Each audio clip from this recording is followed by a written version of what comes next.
ఇప్పుడు ఎన్టీఆర్ గారి గురించి కానీ ఏమంటుండేవాళ్ళు రామలింగయ్య గారు? వాళ్ళు చాలా సన్నిహితులండి ఇద్దరు, చాలా సన్నిహితులు. ఎందుకంటే ఎవరికి తెలియని సంఘటనలు అని చెప్పారు మీకు? చాలా సన్నిహితులు. రామలింగయ్య గారు రామారావు గారు ఏంటంటే, రంగారావు గారు అంటే భయపడేవారు. ఈయన రంగారావు గారు అంటే అందరూ భయపడేవారు. రామారావు గారు ఏంటంటే ఆర్టిస్ట్గా చాలా జోవియల్గా ఉండేవారు. ఎందుకంటే మంగమ్మ శబ్దం సినిమాలో వీళ్ళిద్దరి కాంబినేషన్ చూస్తే ఈయన ట్రాన్స్జెండర్ క్యారెక్టర్ రామలింగయ్య గారిది. ఆ ఫస్ట్ ఎన్టీఆర్ క్యారెక్టర్ ఈయన ఇద్దరు ఎదురు పడగానే తలతో ఢీ కొట్టుకుంటారు అనమాట. చాలా బాగుంటుంది. ఆ తర్వాత గోపాలుడు ఉపపాలుల్లో దాని కంటిన్యూషన్ మళ్ళీ ట్రాన్స్జెండర్ క్యారెక్టర్ ఇచ్చారు, వంటలక్క పాత్ర అనమాట. వీళ్ళు విలన్లు అందరూ తల బద్దలు కొట్టుకుంటుంటారు ఐడియాస్ రాక. రామలింగయ్య గారు లోపల నుంచి వచ్చి వాళ్ళకి ఐడియాస్ ఇచ్చేసి మళ్ళీ లోపలికి వెళ్ళిపోయి గరిడి పట్టుకొని వంట చేస్తారు. చాలా అద్భుతమైన క్యారెక్టర్. రామారావు గారితో కృష్ణ గారితో నంబర్ ఆఫ్ ఫిలిమ్స్ చేశారు ఆయన రామలింగయ్య గారు. ఈ ప్రతి సినిమాకి రామారావు గారితో అసలు రామలింగయ్య గారు ఉన్నారా లేదా, ఏ పాత్ర చేస్తున్నారు అన్నది అటు రామారావు గారు ఇటు నాగేశ్వరరావు గారు అన్నపూర్ణలో ఖచ్చితంగా పాత్రలు ఉండేవానికి. అక్కడ బ్రేక్ ఎక్కడొచ్చింది అని అనుకుంటానంటే రామలింగయ్య గారికి, అంటే రామారావు గారు కానీ నాగేశ్వరరావు గారు కానీ, ఈయన అద్భుతమైన ఆర్టిస్టు, ఈయన మన ప్రతి సినిమాలో ఈయన ఉండాలి అని వాళ్ళిద్దరూ ఎందుకు అనుకున్నారు అనుకుంటే కృష్ణార్జున యుద్ధం అండి. ఆ సినిమా బేస్. ఆ సినిమా లేకపోతే అక్కడి నుంచి, ఎందుకంటే 1957 మీకు మాయాబజార్ వస్తే 57 నాటికి స్టార్స్గా ఉన్న రామారావు గారు నాగేశ్వరరావు గారు 63కి వచ్చేటప్పటికి సూపర్ స్టార్స్ అయిపోయారు. పైగా కేవీ రెడ్డి గారు ఆఫ్టర్ మాయాబజార్ వీళ్ళిద్దరిని ఈ సినిమాలో డైరెక్ట్ చేస్తున్నారు కృష్ణార్జున యుద్ధంలో. ఈ సీరియస్ ఫిల్ము తర్వాత రామారావు గారు నాగేశ్వరరావు గారు పోటాపోటీగా నటిస్తున్న సినిమాలో రామలింగయ్య గారికి మీకు డ్యూయెట్ ఉంటుంది సురభి బాలసరస్వతి గారితో. అంచెలంచెలుగా లేని మోక్షము చాలా కష్టమే భామిని అని చెప్పి. ఈయన చిన్నముని క్యారెక్టర్, నాగేశ్వరరావు గారు అసిస్టెంట్. థియేటర్కి ప్రివ్యూ థియేటర్కి ఫ్యామిలీస్ వెళ్ళాయన్నమాట. ఆఫ్టర్ మాయాబజార్ వీళ్ళిద్దరూ కాంబినేషన్ అని అందరూ వెళ్తే ఈ సాంగ్కి రెస్పాన్సు, ఈ సాంగ్కి అందరూ నవ్వి పొలమారిపి కింద పడిపోతున్నారంట ఎవరైనా సరే. అంత ఎక్స్ట్రాడినరీ పెర్ఫార్మెన్స్ రామలింగయ్య గారు. అలా మీకు ఆత్మగౌరవం అని ఒక సినిమా, విశ్వనాథ్ గారి ఫస్ట్ ఫిలిం. దాంట్లో ఏంటంటే దుగ్గిపాటి మధుసూదన్ రావు గారు స్క్రిప్ట్ ఫైనల్ అవుతున్న టైంలోనే మాకు రామలింగయ్య గారు పర్మనెంట్ ఆర్టిస్టు, ఈ క్యారెక్టర్ మీరు రామలింగయ్య గారి చేత వేయిస్తున్నారని విశ్వనాథ్ గారికి చెప్పేశారంట. ఎక్స్ట్రాడినరీ క్యారెక్టర్ అయింది త్రూఅవుట్ ఫిల్మ్ అనమాట. ఆ టైంలో విశ్వనాథ్ గారికి ఏంటి మనసులో ముద్రించుకుపోయింది, రామలింగయ్య గారు లేకుండా నా సినిమా ఉండకూడదని.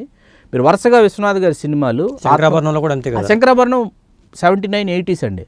నేను చెప్తున్నది ఇప్పుడు ఆత్మగౌరవం అక్కడి నుంచి వెరీ స్టార్టింగ్ కెరీర్ విశ్వనాథ్ గారు. ఆత్మగౌరవం చెల్లెలు కాపురం అండి, పిసినిగొట్టు పబ్లిషర్ క్యారెక్టర్. అట్లాగే కాలం మారింది, అందులో స్వాతంత్ర సమరయోధుడు, స్వాతంత్రం వచ్చేసి ఉంటుంది, నేనే ఎమ్మెల్యేని కాన్స్టిట్యున్సీలో, ఏ సమస్య వస్తే ఈయన వెళ్ళిపోతుంటాడు.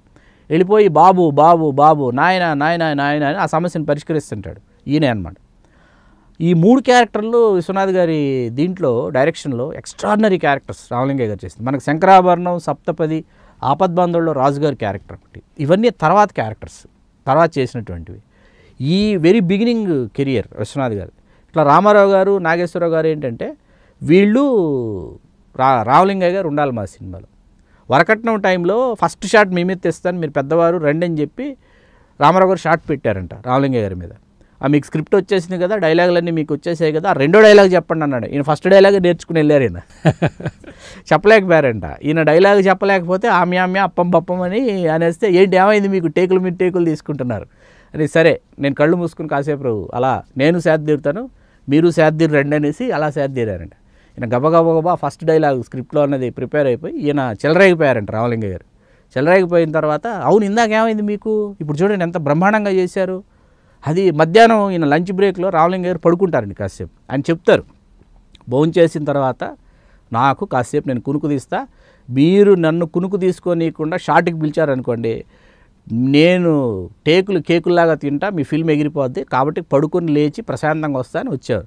ఆ రోజు పడుకోలేదట, నెక్స్ట్ డైలాగులు ప్రిపేర్ అవుతున్నాను రామలింగయ్య గారు. ఇది రామలింగయ్య గారు చెప్పిందే. అట్లా వాళ్ళ మధ్య సో మెనీ ఇన్సిడెంట్స్ అనమాట. వాళ్ళు గౌరవాలు ఇచ్చిపుచ్చుకునేటటువంటి.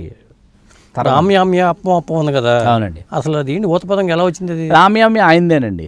ఆయన ఏంటంటే డైలాగ్ మర్చిపోయినప్పుడు ఆమ్యామ్య అనేసేవారంట. ఆయన చెప్పారు ఆమ్యామ్య అనేది ఏమైపోయిందంటే ఊతపదం అయిపోయింది. అప్పం పప్పం కూడా అలా వచ్చింది. అప్పం పప్పం మీకు ఎక్కువగా రాఘవేంద్రరావు గారు డైరెక్షన్లో ఉన్న సినిమాలు అప్పం పప్పం, సత్యానంద్ గారు వీళ్ళు కూడా అది అనండి బాగుంటుందని. వేటగాడి మొత్తం అప్పం పప్పమే ఉంటుంది అనమాట మీకు. ఆమ్యామ్య వెరీ బిగినింగ్. ఇది ముళ్ళపూడి వెంకటరమణ గారిని అడిగారంట, ఆమ్యామ్య సృష్టికర్త మీరే కదా అంటే, కానే కాదు, దీని పేటెంట్ రైట్స్ అన్ని రామలింగయ్య గారివే, నావి కాదు, ఆయన సృష్టించింది, మేము దాన్ని కంటిన్యూ చేసేసాం మేము కూడా మా సినిమాల్లో అని చెప్పేసి.